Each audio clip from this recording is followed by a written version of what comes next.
Welcome to Public Finance, Econ 4332. I'm your professor, Dr. Branley Stitzel.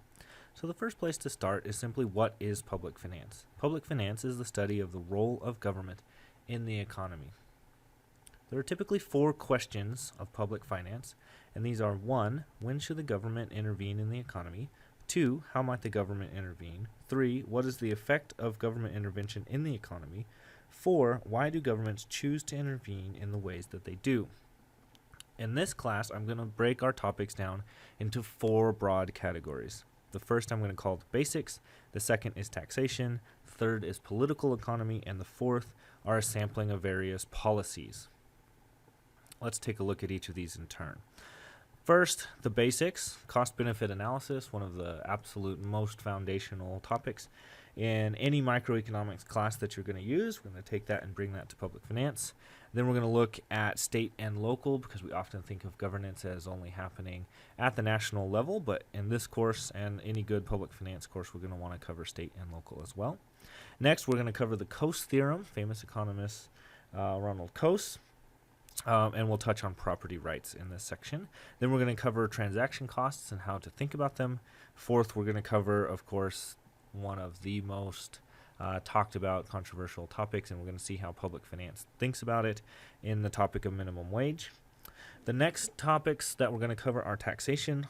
These are going to be broken down into tax incidents, so where the burden of taxation falls, tax inefficiencies, so how that changes behavior and what are the consequences of that.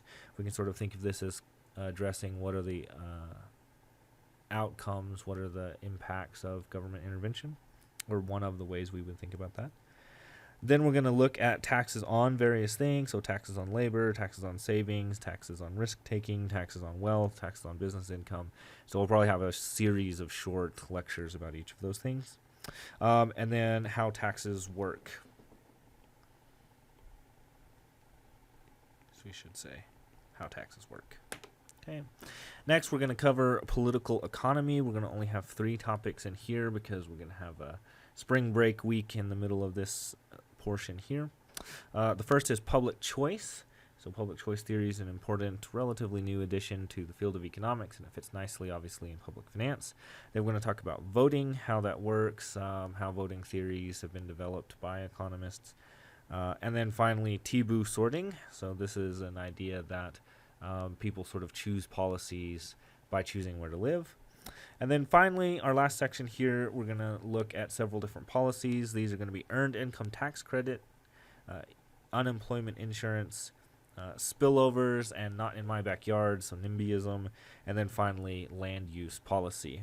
Of course, these are interrelated, and we'll have some topics spilling over there, but it'll give us a sampling of some of the big policy discussion topics in the field of public finance. I want to wrap up this introduction video by giving us a sort of sense of what the schedule is going to be like. We've got 17 weeks in this class, going from the start of the semester through the final exam week. You can see all I've done here is ordered the topics into which week they're going to be covered in.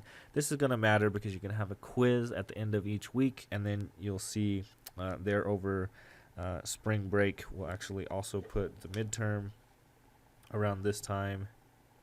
I usually put that right before, just so that you can go on your spring break and enjoy yourself, and then come back refreshed for the second half of the semester, which you see will finish out political economy, and then we'll get into the policy topics, and you'll have the final exam during the final exam week. Looking forward to this class and lots of interaction with you. Feel free to email me, contact me via WT class. Come by the office. I'd love to meet you. Online classes present a certain set of challenges. I'm trying to give you a good structure here, but do remember that there's a real professor who genuinely cares about you on the other end of this microphone.